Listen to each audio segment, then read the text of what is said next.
Welcome back to our channel. In today's video, we will guide you on how to report a post in Facebook on your PC. If you come across any inappropriate or offensive content, reporting it can help keep Facebook a safe and enjoyable platform for everyone. Let's get started.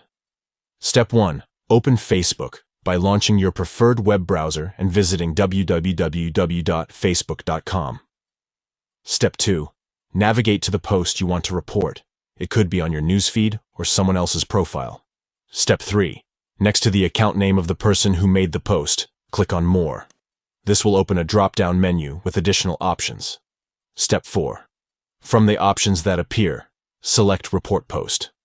Facebook will then guide you through the reporting process, allowing you to select the reason for your report and provide any additional details if necessary. Reporting a post helps Facebook review and take appropriate actions against content that violates their community standards. We hope you found this tutorial helpful.